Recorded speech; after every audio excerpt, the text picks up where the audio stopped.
കേരളക്കാരുടെ സഹായം കൊണ്ട് ഫലസ്തീനിലെ 2000-ലധികം പേർക്കാണ് ഡെയിലി ഭക്ഷണവും വെള്ളവും വെജിറ്റബിൾ കിറ്റും നമ്മൾ വിതരണം ചെയ്തുകൊണ്ടിരിക്കുന്നത്. എങ്ങനെയാണ് കേരളത്തിൽ നിന്നും ഫലസ്തീനിലേക്ക് സഹായിക്കുന്നതെന്ന് ഡീറ്റെയിൽ ആയി പറയുന്ന വീഡിയോ ആണ്. അതുകൊണ്ട് ഈ വീഡിയോ നിങ്ങൾ നിർബന്ധമായിട്ടും മുഴുവൻ കാണുക. സമൂഹത്തിന് ഒരു ഉപകാരവുമില്ലാത്ത വീഡിയോസിനെ ഷെയർ ചെയ്യാൻ നിങ്ങൾ കാണിക്കുന്ന ആവേശത്തിൻ്റെ 1% ഫലസ്തീനിൽ പട്ടിണി കിടന്ന് മരിച്ചു പോകുന്ന കുഞ്ഞു മക്കളുടെ ഈ വിഷയത്തിൽ നിങ്ങൾ കാണിക്കുക.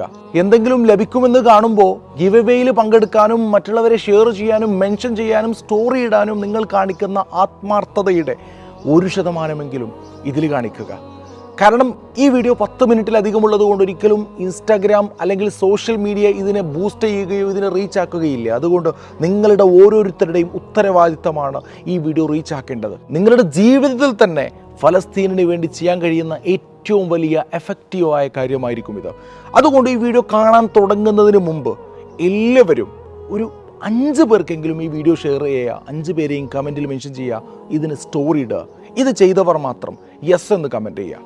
അപ്പോൾ കാര്യത്തിലേക്ക് കടക്കാം. പലർക്കും ഒരു സംശയം ഉണ്ടാവാം, കേരളത്തിൽ നിന്ന് എങ്ങനെയാണ് ഫലസ്തീനിനെ സഹായിക്കുക? ഇന്റർനാഷണൽ എയ്ഡ് പോലും ഇസ്രായേൽ തടയുമ്പോൾ എങ്ങനെയാണ് അത് സാധ്യമാകുന്നത്? ഫലസ്തീനിലെ ബാങ്കിങ് ഫംഗ്ഷനിങ് വർക്കിംഗ് ആണോ? അതുപോലെ 40 ലക്ഷത്തോളം വരുന്ന ചാരിറ്റി നമ്മൾ ഇതുവരെ ചെയ്തിട്ടുണ്ട്. എങ്ങനെയാണ് ഇത് ചെയ്തത്? എന്തൊക്കെ പ്രവർത്തനങ്ങളാണ് ചെയ്തത്? ഇനി എന്തൊക്കെയാണ് പദ്ധതികളുള്ളത്? ഇതിൻ്റെ പിന്നിൽ നടക്കുന്ന ഇന്റർനാഷണൽ തട്ടിപ്പുകളെ നമുക്ക് എങ്ങനെയാണ് തിരിച്ചറിയാനാവുന്നത്? അങ്ങനെ തുടങ്ങി ഒരുപാട് സംശയങ്ങൾ ഈ വീഡിയോയിൽ നിങ്ങൾക്ക് ക്ലിയർ ആയി കിട്ടും. പിന്നെ പേഴ്സണലി പറയുകയാണെങ്കിൽ ഞാൻ സാധാരണ ചാരിറ്റി വീഡിയോ ചെയ്യുന്ന ഒരാളല്ല, മറിച്ച് ഇസ്ലാമിക് വീഡിയോസും ആളുകൾക്ക് ഉപകാരമുള്ള കോണ്ടന്റുകൾ ചെയ്യുന്ന ഒരു വ്യക്തിയാണ്. പിന്നീട് ഈ അടുത്ത് ഞാൻ അബ്ദുറഹീമിൻ്റെ കേസിലായിരുന്നു ആകെ ഇടപെട്ടിരുന്നതെന്ന് പറയാം. കാരണം തൂക്കിലേറ്റാൻ വെറും 7 ദിവസം മാത്രം ബാക്കിയിരിക്കെ കാര്യമായ ഫണ്ടൊന്നും ആവാതിരുന്നപ്പോൾ ആ ഉമ്മാൻ്റെ കണ്ണുനീര് കണ്ട് സഹിക്കവയ്യാതെയാണ് ഒരുപാട് ഭാഷകളിൽ പോസ്റ്റർ ചെയ്ത് ആ വിഷയത്തിൽ ഞാൻ ഇടപെട്ടത്. പിന്നെ ഇപ്പോൾ ഈ വിഷയത്തിൽ ഞാൻ ഇടപെടാൻ കാരണം നിങ്ങൾക്കറിയാം, ഒക്ടോബർ 6 യുദ്ധം തുടങ്ങുന്നതിൻ്റെ തലേ ആഴ്ച വരെ ഞാൻ പാലസ്തീനിലും ഇസ്രായേലിലൂടെയും യാത്ര ചെയ്ത വ്യക്തിയാണ്. ബൈത്തുൽ മുഖദ്ദസിലും മറ്റും പോയ വീഡിയോസൊക്കെ നിങ്ങൾ എല്ലാവരും കണ്ടതുമാണ്. നമ്മളങ്ങ് കയറി ചെല്ലുമ്പോൾ തന്നെ കൈനീട്ടി ഇങ്ങോട്ട് വരുന്ന പാലസ്തീനിലെ കുഞ്ഞു മക്കളെ നേരിട്ട് കണ്ണുകൊണ്ട് കണ്ടതുകൊണ്ടും അവിടുത്തെ പരിതാപകരമായ അവസ്ഥ നേരിട്ട് കണ്ട് മനസ്സിലാക്കിയ വ്യക്തി എന്ന നിലയിലാണ് ഈ വിഷയത്തിൽ ഞാൻ ഇങ്ങനെ ഇടപെടാൻ കാരണം. നമ്മളെല്ലാവരും തന്നെ കഴിഞ്ഞ 8 മാസമായി ഗസയിലെ നമ്മുടെ പ്രിയപ്പെട്ട ജനത അനുഭവിക്കുന്ന കഷ്ടപ്പാടുകൾ കണ്ടതാണ്. നമ്മളൊക്കെ സ്റ്റാറ്റസ് ഇടുന്നു, സെലിബ്രിറ്റികൾക്കെതിരെ ബ്ലോക്ക് ഔട്ട് ക്യാമ്പയിൻ നടത്തുന്നു, നമ്മുടെ രോക്ഷം പ്രകടിപ്പിക്കുന്നു. ഇതൊക്കെ നടത്തുമ്പോഴും എൻ്റെ മനസ്സിൽ അവിടുത്തെ ജനങ്ങൾക്ക് വേണ്ടി എന്തെങ്കിലും എഫക്റ്റീവായി ചെയ്യണമെന്ന് ആഗ്രഹമുണ്ടായിരുന്നു. അപ്പോഴാണ് ഗസയിലേക്ക് ഡയറക്റ്റ് സഹായം എത്തിക്കുന്ന 2 സുഹൃത്തുക്കളെ ഞാൻ കണ്ടുമുട്ടുന്നത്. കഴിഞ്ഞ 3 മാസത്തിനിടയിൽ 24 ലക്ഷത്തിലേറെ രൂപയുടെ വ്യത്യസ്തങ്ങളായ ചാരിറ്റി പ്രവർത്തനങ്ങൾ അവർ ഗസയിൽ ചെയ്തിട്ടുണ്ട്. ഇത് മുഴുവനും ചെയ്തിട്ടുള്ളത് തികച്ചും ഇൻഡിപെൻഡൻ്റ് ആയി ഗസയിലെ റഫ സിറ്റിയിൽ താമസിക്കുന്ന, അവർക്ക് യുദ്ധം ആരംഭിക്കുന്നതിന് മുന്നേ പരിചയമുള്ള ഒരു UN ഉദ്യോഗസ്ഥൻ്റെ ഫാമിലിയുമായി കോണ്ടാക്ട് ചെയ്തിട്ടാണ്. നിരവധി അഭയാർത്ഥി ക്യാമ്പുകളിൽ ആയിരക്കണക്കിന് കുടിയിറക്കപ്പെട്ട ആളുകൾക്ക് വെള്ളവും ഭക്ഷണവും വസ്ത്രവും എത്തിക്കാൻ അവർക്ക് കഴിഞ്ഞിട്ടുണ്ട്. അതിലുപരി കഴിഞ്ഞ 8 മാസമായി വരുമാന മാർഗങ്ങൾ യാതൊന്നുമില്ലാത്ത, വീട് നഷ്ടപ്പെട്ട, ടെൻറ്റുകളിൽ കഴിയുന്ന ഒരുപാട് കുടുംബങ്ങൾക്ക് ജീവിത ചെലവിന് ആവശ്യമായ രീതിയിൽ $100 വീതം സാമ്പത്തിക സഹായവും മറ്റു പല സാന്ത്വന പ്രവർത്തനവും ചെയ്തിട്ടുണ്ട്.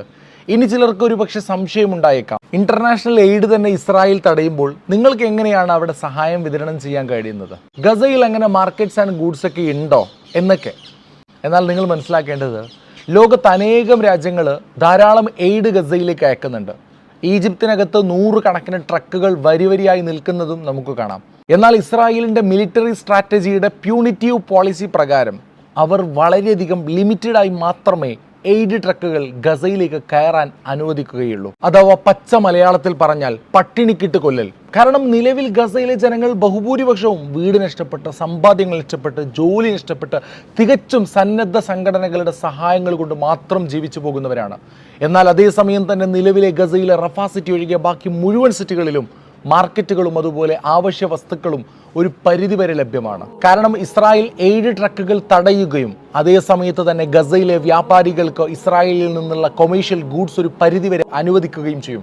അതായത് ഒരു ജനതയെ എല്ലാവിധ ഉപരോധത്താലും വളഞ്ഞിട്ട് അവരിലേക്ക് സ്വന്തം പ്രൊഡക്റ്റുകൾ വിറ്റഴിക്കുകയും ചെയ്യുന്നു.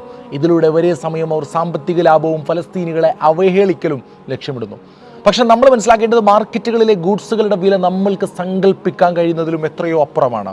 ഒന്നാമത് യുദ്ധസമയമാണ്, രണ്ടാമത് കുറഞ്ഞ സപ്ലൈ മാത്രമേ ഉള്ളൂ. അപ്പോൾ പിന്നെ നമുക്ക് ഊഹിക്കാൻ കഴിയുന്നതേ ഉള്ളൂ എത്രത്തോളം വില വർധന ഉണ്ടാവുമെന്ന്. ഇനി വേണമെങ്കിൽ ചെറിയൊരു ഉദാഹരണം പറഞ്ഞു തരാം. മുമ്പ് ഗസയിൽ ഒരു ആടിനെ ഉലുഹിയത്ത് ഇറക്കണമെങ്കിൽ $400 അഥവാ 33,000 രൂപയായിരുന്നു. എന്നാൽ അതിപ്പോൾ $1,000-1,200 മുകളിലൊക്കെയാണ്, അഥവാ 1,00,000-അടുത്ത് രൂപ വില വരുന്നുണ്ട് ഒരു ചെറിയ ആടിന് തന്നെ. ഒന്നുകൂടി വ്യക്തമാക്കി പറഞ്ഞാൽ, കയ്യിൽ സാമ്പത്തികമായുള്ള ഒരു വ്യക്തിക്ക് മാത്രമേ മാർക്കറ്റിൽ നിന്ന് ഭക്ഷണങ്ങളും വെള്ളവും മറ്റു സാധനങ്ങളും വാങ്ങാൻ കഴിയുമെന്നുള്ളതാണ്. എന്നാൽ അതേസമയം സമ്പാദ്യങ്ങൾ നഷ്ടപ്പെട്ട്, വീട് നഷ്ടപ്പെട്ട്, ജോലി നഷ്ടപ്പെട്ട് കഴിഞ്ഞ് 8 മാസമായി അതൊന്നുമില്ലാതെ ബഹുഭൂരിപക്ഷം ജനങ്ങളും ജീവിതത്തിലെ അടിസ്ഥാന വസ്തുക്കൾ പോലും ലഭിക്കാതെ സ്വയം തൃപ്തിപ്പെടേണ്ടി വരുന്നു.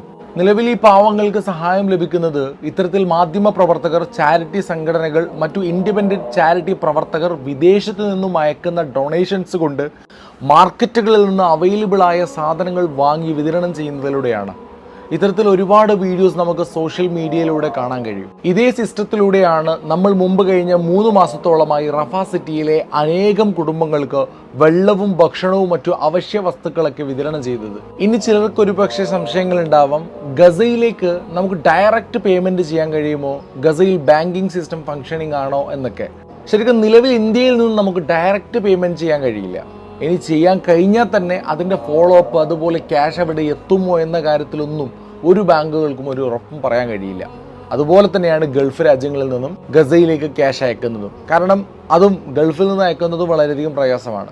അപ്പോൾ നിങ്ങൾക്ക് സ്വാഭാവികമായി ഉണ്ടാകുന്ന സംശയമാണ്, നിങ്ങൾ സോഷ്യൽ മീഡിയയിലൂടെ കാണുന്ന ഒരുപാട് വ്യക്തികൾ, ഇൻഫ്ലുവൻസേഴ്സ്, ജേർണലിസ്റ്റൊക്കെ ഗോഫണ്ട്, പേപ്പാൽ തുടങ്ങിയ ഓൺലൈൻ ക്രൗഡ് ഫണ്ടിങ് ആപ്പുകൾ വഴി ക്യാഷ് കളക്ട് ചെയ്യാറുണ്ടല്ലോ.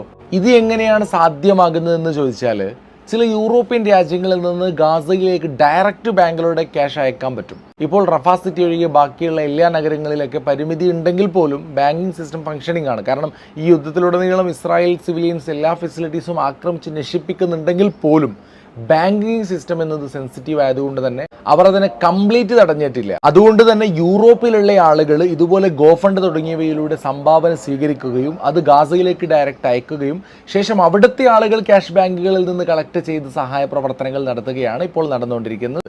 ഇനി ഇതുമായി ബന്ധപ്പെട്ട ഒരു വിഷയം കൂടി ഞാൻ നിങ്ങളിലേക്ക് ഉണർത്താൻ ആഗ്രഹിക്കുകയാണ്. സോഷ്യൽ മീഡിയ ഉപയോഗിക്കുന്ന വാട്സാപ്പിലും ഇൻസ്റ്റാഗ്രാമിലും ഫേസ്ബുക്കിലും ഒക്കെ ധാരാളം ഡൊണേഷൻ ലിങ്കുകൾ ഫലസ്തീനികളുടേതായിട്ട് കാണാം.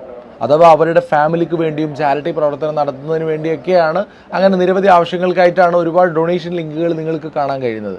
എന്നാൽ തട്ടിപ്പുകൾ എവിടെയും ഇടം കണ്ടെത്തുമെന്ന സത്യം നാം തിരിച്ചറിയണം. ഇങ്ങനെ കാണുന്ന ലിങ്കുകൾ 50% തട്ടിപ്പുകളായിരിക്കും. ഇങ്ങനത്തെ ഒരുപാട് ഫ്രോഡ് കേസുകൾ റിപ്പോർട്ട് ചെയ്തിട്ടുമുണ്ട്.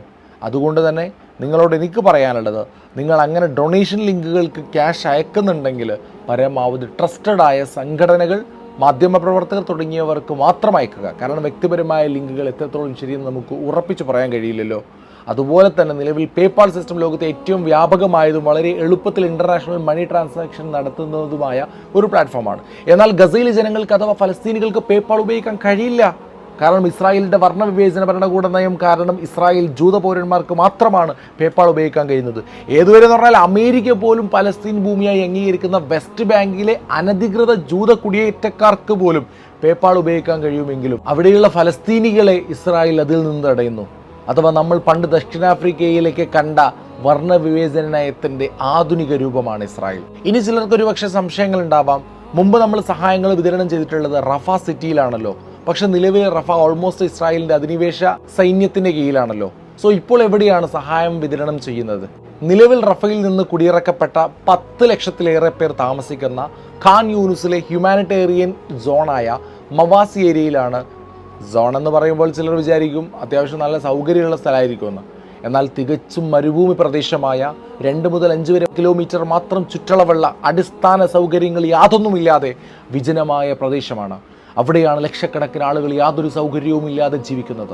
നിലവിൽ ഏറ്റവും ക്രൗഡഡായ, അതേസമയം ഗവൺമെൻറ്റിൻ്റെ റിലീഫ് ഫെസിലിറ്റീസ് ഏറ്റവും കുറവുള്ള സ്ഥലവും കൂടിയാണ് മവാസി ഏരിയ. അതുകൊണ്ട് തന്നെ നമ്മളിപ്പോൾ അയക്കുന്നത് മുഴുവൻ സഹായങ്ങളും മവാസി ഏരിയയിൽ താമസിക്കുന്ന ആയിരക്കണക്കിന് കുടിയിറക്കപ്പെട്ട കുടുംബങ്ങൾക്കാണ്. ഇനി നമ്മൾ ഇതുവരെ നടത്തിയ റിലീഫ് പ്രവർത്തനങ്ങൾ എന്തൊക്കെയാണെന്ന് പറയാം. 40 ലക്ഷത്തിലേറെ രൂപ നിലവിൽ ഗാസയിലേക്ക് നമ്മൾ എത്തിച്ചിട്ടുണ്ട്.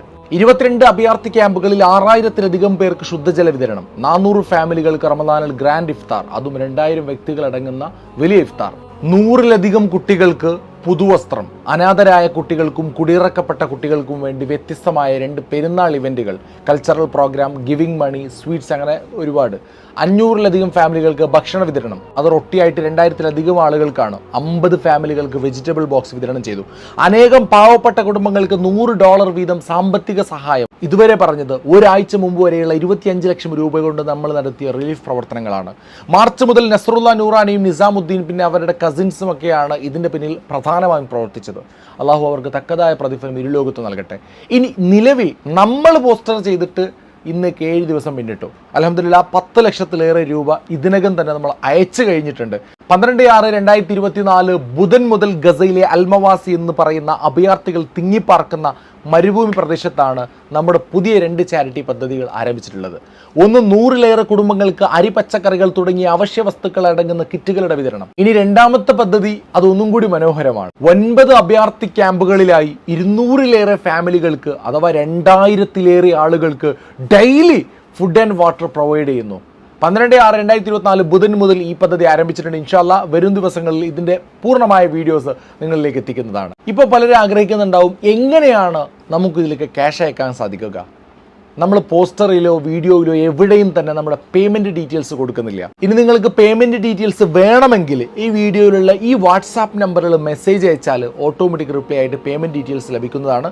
മെസ്സേജ് അയച്ച് കാര്യങ്ങൾ ഉറപ്പുവരുത്തിയതിനു ശേഷം മാത്രം പേയ്മെൻറ്റ് ചെയ്താൽ മതി. വീഡിയോയിൽ എന്തുകൊണ്ടാണ് അത് കാണിക്കാത്തതെന്ന് ചോദിച്ചാൽ പേയ്മെൻറ്റ് ഡീറ്റെയിൽസ് പബ്ലിക്കായി കൊടുക്കുമ്പോൾ പലരും മിസ്യൂസ് ചെയ്യപ്പെടാൻ സാധ്യതയുള്ളത് കൊണ്ടാണ് ഈ രീതിയിൽ മാക്സിമം സുതാര്യ രീതിയിൽ നമ്മൾ ചെയ്യുന്നത്. അതുപോലെ തന്നെ നിങ്ങൾക്ക് ഓട്ടോ റിപ്ലൈ ആയിട്ട് വാട്സാപ്പിൽ ഇതിൻ്റെ ഭാഗമായിട്ടുള്ള വാട്സാപ്പ് ഗ്രൂപ്പിൻ്റെയും ചാനലിൻ്റെയും ലിങ്ക് കൂടി നിങ്ങൾക്ക് ലഭിക്കുന്നതാണ്. തീർച്ചയായിട്ടും നിങ്ങൾ എല്ലാവരും അതിൽ ജോയിൻ ചെയ്യണം.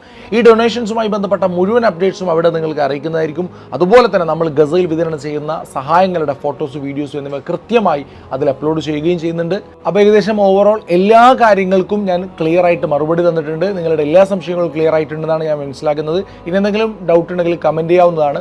അപ്പോൾ തീർച്ചയായിട്ടും ഈ വീഡിയോ ഞാൻ ആദ്യം പറഞ്ഞതുപോലെ തന്നെ വളരെ ലെങ്ത്തുള്ള വീഡിയോ ആണ്. അതുകൊണ്ട് തന്നെ നിങ്ങൾ പരമാവധി ഈ വീഡിയോ മാക്സിമം ഷെയർ ചെയ്യണം. കാരണം ഒരിക്കലും സോഷ്യൽ മീഡിയ ഇത്രയും ലെങ്ത്തുള്ള വീഡിയോനെ പ്രൊമോട്ട് ചെയ്യാൻ ചാൻസ് കുറവാണ്. സോ നിങ്ങൾ ലൈക്ക് ചെയ്യുക, മാക്സിമം ഷെയർ ചെയ്യുക, എല്ലാവരിലേക്ക് എത്തിക്കുക, ഈ വീഡിയോ സ്റ്റോറി വെക്കുക, എല്ലാവർക്കും ഷെയർ ചെയ്യുക. കാരണം നിങ്ങൾക്ക് ഈവൻ ഈ വീഡിയോ ഡൗൺലോഡ് ചെയ്ത് നിങ്ങളുടെ പേജിൽ റീപോസ്റ്റ് ചെയ്യുന്നതിനും കുഴപ്പമൊന്നുമില്ല.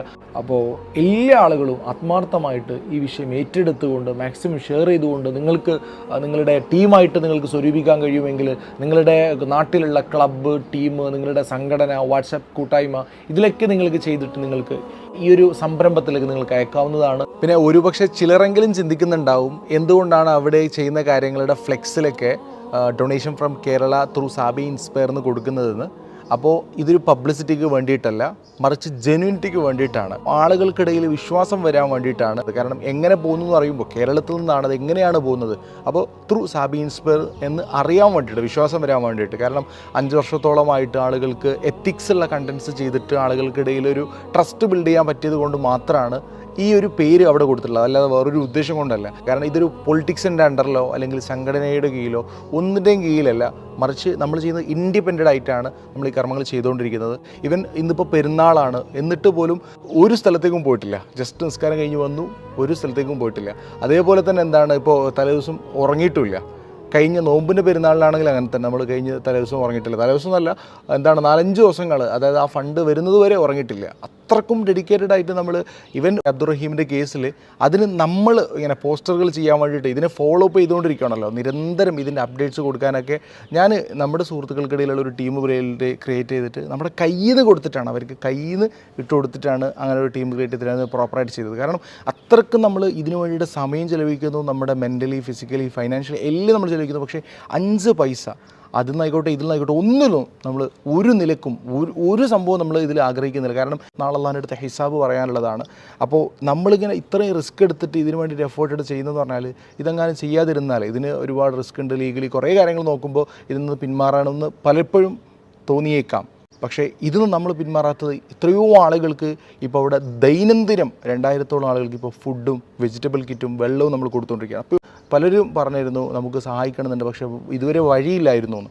അപ്പോൾ ഏതായാലും അൽഹംദുലില്ലാഹ് അങ്ങനെ ഒരുപാട് ആളുകൾക്ക് ഇതിലൂടെ ഒരു വരാനുള്ള ഒരു വഴി നമുക്ക് കൊടുക്കാൻ പറ്റി. ഏതായാലും നമ്മുടെ നസ്റുള്ള, നൂറാനി, നിസാമുദ്ദീൻ, അവരുടെ കസിൻസ്, ഇതിനു വേണ്ടി പ്രവർത്തിക്കുന്ന ഒരുപാട് ആളുകൾ, എല്ലാവരോടും ഒത്തിരി നന്ദി. ഒരുപാട് ആളുകൾ ഫ്രെയിമിൽ വരാത്തയും ഒരുപാട് ആളുകളുണ്ട്. അപ്പോൾ എല്ലാവരോടും ഒത്തിരി നന്ദി. ഏതായാലും നിങ്ങളോട് പറയാനുള്ളത് എന്താണ്, നമ്മളിങ്ങനെ പെരുന്നാളിനെ അടിച്ചു പൊളിച്ച് കളിക്കുമ്പോൾ അവിടെ ഫലസ്തീനിലുള്ള ആളുകൾ അവരുടെ അവസ്ഥ ഒന്ന് ആലോചിച്ച് നോക്കുക. അപ്പോൾ അത് മനസ്സിലാക്കിയിട്ടെങ്കിലും ഈ വിഷയത്തിൽ നിങ്ങളെല്ലാവരും ഇടപെടുക, മാക്സിമം ഷെയർ ചെയ്യുക, കമൻറ്റ് ചെയ്യുക, ലൈക്ക് ചെയ്യുക, നിങ്ങളെ കൊണ്ട് പറ്റുന്ന എന്തെങ്കിലും ചെയ്യുക, എന്നിട്ട് മറ്റുള്ളവരോടും ചെയ്യാൻ വേണ്ടിയിട്ട് പറയുക. കാരണം നബിതങ്ങൾ തന്നെ പറഞ്ഞത്, നിങ്ങൾക്ക് ഒരു കാര്യം ചെയ്യാൻ വേണ്ടി പറഞ്ഞ് ആരൊക്കെ അതിൽ നിന്ന് നിങ്ങൾ പറഞ്ഞ് ചെയ്യുന്നുവോ അവരുടെയൊക്കെ പ്രതിഫലം ചെയ്ത അതേ പ്രതിഫലം നിങ്ങൾക്കും കൂടി കിട്ടും, ഫായിലിൻ്റെ അതേ കിട്ടുമെന്നാണ്, ഹദീസാണിത്. അപ്പോൾ തീർച്ചയായിട്ടും നിങ്ങൾ ചെയ്യുന്ന കർമ്മങ്ങൾ വലിയ ഒരു മുതൽക്കൂട്ടാണ്. ഏതായാലും ഇൻഷാ അല്ലാഹ് നിങ്ങളെല്ലാവരും ആത്മാർത്ഥമായിട്ട് സഹകരിക്കുക. അസ്സലാമു അലൈക്കും വറഹ്മത്തുള്ളാഹി.